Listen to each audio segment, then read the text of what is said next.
Quiero empezar con una expresión un poco vulgar para tratar de establecer o de plantear cuál es mi punto en relación a este asunto. Normalmente las visitas de los papas son a México, las que hizo Juan Pablo II, eran de lo más diplomáticas y de lo más cuidadas, y de hecho parecían que eran como una especie de contratación del gobierno federal hacia el Vaticano, como que convencían al Papa de ven echarnos la mano, y venía Juan Pablo II y resultaba que era como una especie de eco o de convalidación a los gobiernos priistas o al gobierno que estuviera en turno. Esta visita que empieza mañana, vamos a ver cómo evoluciona, vamos a ver qué sucede, pero en principio yo la caracterizaría, y aquí perdónenme la vulgaridad porque no acostumbramos aquí a hacerlo, es que es una visita para patearle los huevos al gobierno de Peña Nieto. ¿A qué me refiero con esto?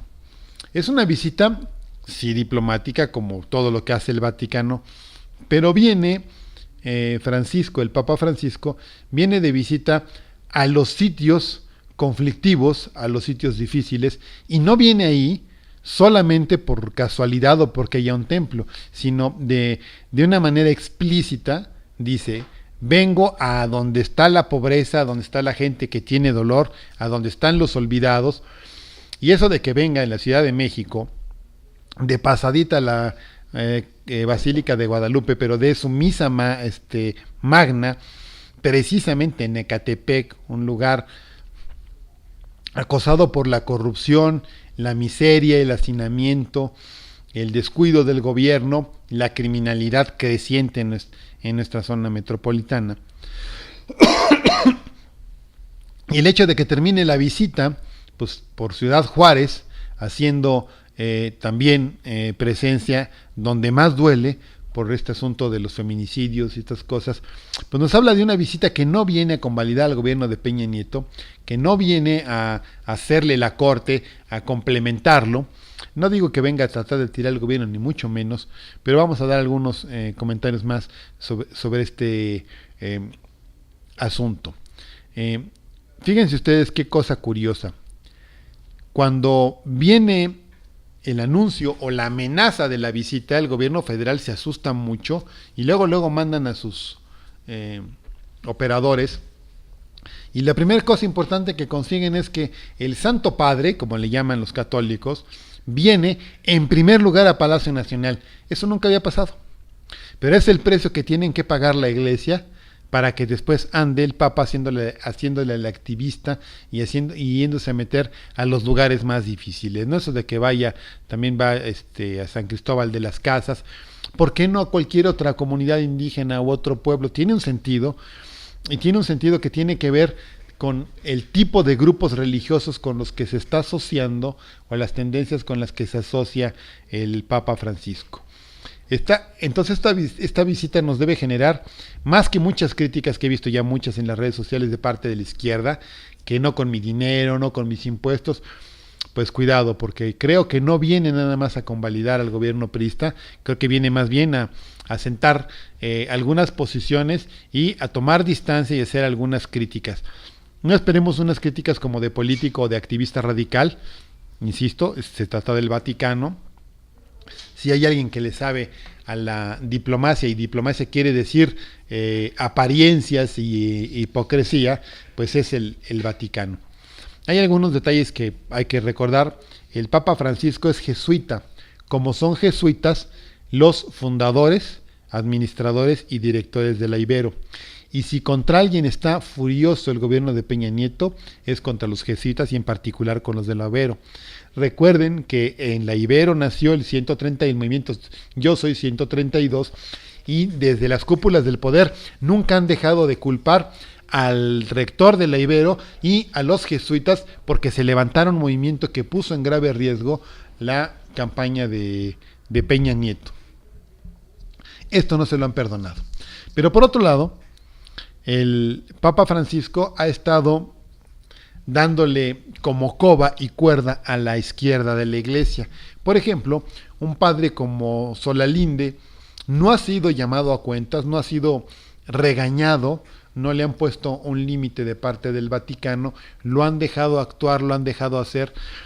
Y esto tiene sus implicaciones. La izquierda de la Iglesia Católica en México ha estado muy activa, no han logrado callarla, los medios de comunicación comerciales han estado tratando de hacer como que no existen, pero ellos han estado insistiendo, por ejemplo, en poner un tema que pone contra la pared al gobierno, independientemente de que los reciba o no Francisco. El hecho de que se diga que puede haber una entrevista del Papa Francisco con los padres de los 43 estudiantes normalistas desaparecidos de Ayotzinapa, pone al gobierno contra la pared, porque es una forma de decir ante el mundo: quieren hablar con el Papa los padres de los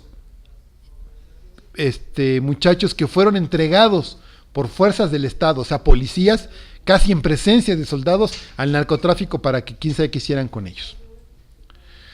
Entonces, esto no es un asunto de segundo nivel. Por otro lado, tenemos asuntos complicadones. Que se acerque un papa que se ha estado vinculando con la izquierda, va teniendo un discurso de izquierda hasta ahorita, al gran empresariado mexicano y a la iglesia mexicana perdonen que otra vez vuelva a decir la expresión esta vulgar, es una patada en los huevos. ¿Por qué digo esto? Norberto Rivera Carrera y toda la mayor parte de la clerecía mexicana han sido furibundos luchadores contra la homosexualidad. Han sido intolerantes y furibundos condenadores del aborto. Y sin embargo, Francisco ha dicho: no hay ninguna razón en ninguna parte de la Biblia ni en ningún lugar para no ver a los homosexuales como cualquier otro ser humano. Es decir, la homofobia, el odio por las prácticas sexuales de las personas es injustificado. Pero además decretó el año pasado que desde noviembre del año pasado hasta noviembre de este año, en este jubileo que le llaman, los sacerdotes tienen la indicación de perdonar a los médicos que hagan los abortos y a las mujeres que se tengan que practicar un aborto, si es que se arrepienten. Y esto, aunque es insuficiente para los ojos de muchos, es un gran avance en la Iglesia Católica. Todos los papas lo habían reprobado de manera cerrada y arbitraria. Y sin embargo, él dice, pues es que hay que perdonar. La gente no lo hace porque quiera ni por gusto, así que pues ni modo, hay que perdonar.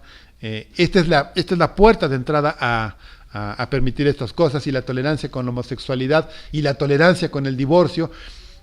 Estas cosas a la conservadora iglesia mexicana le molestan mucho. A los empresarios que han sido manejados por ellos le molestan mucho.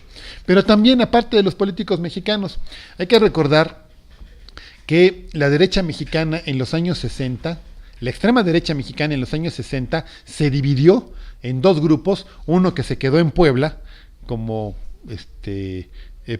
hacia el lado de Jalisco, que eran la familia Leaño, eran uno de los protagonistas, y que formaron una cosa que le llamaron luego los Tecos, una organización que primero fue clandestina y luego tuvieron el cinismo de ponerle así a un equipo de fútbol que era de su propiedad. Y por otro lado, los que luego formaron el Yunque, que tuvo mucha fama porque se decía que Vicente Fox era parte del Yunque, o por lo menos era un personero que habían ellos habilitado para llevarlo a la presidencia. Bueno, pues estas dos vertientes de la extrema derecha mexicana en los años 60 se pelearon, incluso se pelearon a balazos y hasta mataron personas de una y otra agrupación, porque los Tecos, los que luego se llamaron los Tecos, decían que el Papa Paulo VI era comunista, y que entonces eso era intolerable y que había que pronunciarse en contra del Papa y del Vaticano porque era simpatizante comunista. El pobre hombre no tenía nada que ver de eso, ni siquiera era progresista, solamente era tolerante con la teología de la liberación y con los acuerdos que se habían tomado en el 58, me parece, en un gran encuentro de la Iglesia Católica, que hoy se me va el nombre. Y los del Yunque no eran tan extremadamente radicales en ese sentido. ¿Por qué me acordé de esto? ¿Por qué lo saco a colación? Porque apenas la semana pasada Osorio Chong, o sea, el secretario de Gobernación, nunca había pasado esto, fue a verificar personalmente las condiciones de seguridad en todos los lugares en los que iba a estar de visita el Papa. Y uno se pregunta, ¿por qué tienen que cuidar tanto al Papa? Más del 80% o el 80% de los mexicanos son católicos. La mayoría de la gente no está enojada con el Papa Francisco, es más, están encantados de que venga. ¿De quién hay que cuidarlo? ¿Del narcotráfico? ¿De la extrema izquierda atea? No, de la extrema derecha, que se agarraron a balazos por cosas mucho menores que hizo Pablo VI en los 60 y que ahora, ya sean los fanáticos del Yunque o los locos de los tecos, podrían intentar articular algo, ya sea una protesta o un atentado en contra del Papa, porque está echando por tierra lo que ellos los ha mantenido en contacto con empresarios poderosos y lo que les ha ayudado a los empresarios a controlar en parte y asustar en buena medida también a la población en México, que son todos estos discursos fanáticos, misóginos, que criminalizan a la gente pobre, que criminalizan a los que tienen que caer en un problema como el aborto y cosas por de ese asunto. Entonces hay que estar al pendiente porque los locos de derecha sí están realmente locos. Y creo que es más fácil encontrar una vinculación entre la extrema derecha y los criminales del narcotráfico que con cualquier otro tipo de corriente política. Bueno, esto de que el Papa vaya también a visitar estas zonas de riesgo, pues es una forma de insultar sutilmente o de evidenciar o de criticar al gobierno de Peña Nieto.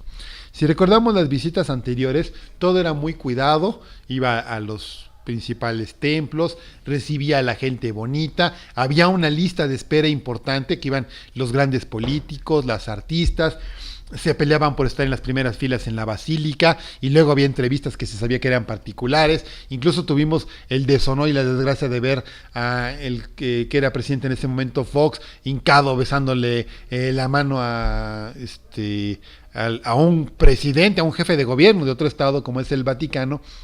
Y ahora lo que es el debate público es a qué luchadores sociales o a qué organizaciones a quienes va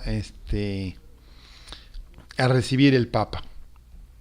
En otras visitas, la izquierda católica estaba casi metida debajo de las piedras, la tenían arrinconada, la tenían callada, y ahora tanto el obispo de Saltillo, como los del sur, como algunos de acá del centro, el padre Solalinde, están verdaderamente echados para adelante, diciendo que viene a decir las cosas grandes y maravillosas, así que hay que estar muy al pendiente. Porque esto de que vengo a las zonas donde no se respetan los derechos humanos, donde se asesina a las mujeres, donde hay extrema pobreza, pues es un mensaje no solo político, sino también, como dicen luego, pastoral, porque quiere que la iglesia regrese a tener una vinculación con los pobres, pero no solo de dicho como lo hacía Juan Pablo II y sus dos, ¿cómo se llaman? Sucesores, sino él se está planteando, al menos es lo que da la apariencia de una vinculación más cercana. Y si la iglesia se acerca realmente a los pobres, en América Latina no tiene opción. Si se acerca realmente los sacerdotes a los pobres, lo único que les queda es revivir por lo menos algunos aspectos, alguna parte de lo que fue la teología de la liberación. Es decir, decirle a la gente, pues ni modo, desde la tierra tenemos que luchar por defendernos, porque no nos asesinen, porque no nos extorsionen, porque no nos vendan como si fuéramos animales, porque no nos quiten los derechos, porque no nos roben lo poco que nos queda, lo poco que tenemos. Ahora la cosa es, mañana que llegue en la noche, a las 7 de la noche creo que llega, el Papa Francisco, ¿qué va a empezar a hacer? ¿Qué actitud va a tener el gobierno? ¿Cómo va a tratar de limitar las cosas? ¿Qué van a hacer los mochos de los medios de comunicación comerciales como Radio Centro, como Televisa, que han hecho grandes negocios de las visitas anteriores, cuando este Papa ojalá empiece a decir algunas cosas como que hay que ponerle un alto a la homofobia, hay que agarrar a los delincuentes, hay que parar el narcotráfico, hay que acabar con la corrupción de los gobiernos, hay que respetar los derechos humanos. Si viene y dice cosas como esas, realmente el gobierno de Peña Nieto se las va a ver muy difícil en el contexto internacional. Ahora, no es solamente una especulación alucinada, que sí tiene en parte de ello, hay que reconocerlo, pero hay que acordarnos que cuando el, el poder del mundo se decidió que había que deshacerse de ciertos gobiernos, incluso mandaron a un papa, que fue Juan Pablo II, a Polonia, y los medios de comunicación internacionales han traído a sombrillazos literalmente a Peña Nieto, y ahora viene el Papa. Vamos a ver qué dice. El martes que tengamos el siguiente programa ya podemos comentar pues cómo se ha visto la visita. Bueno.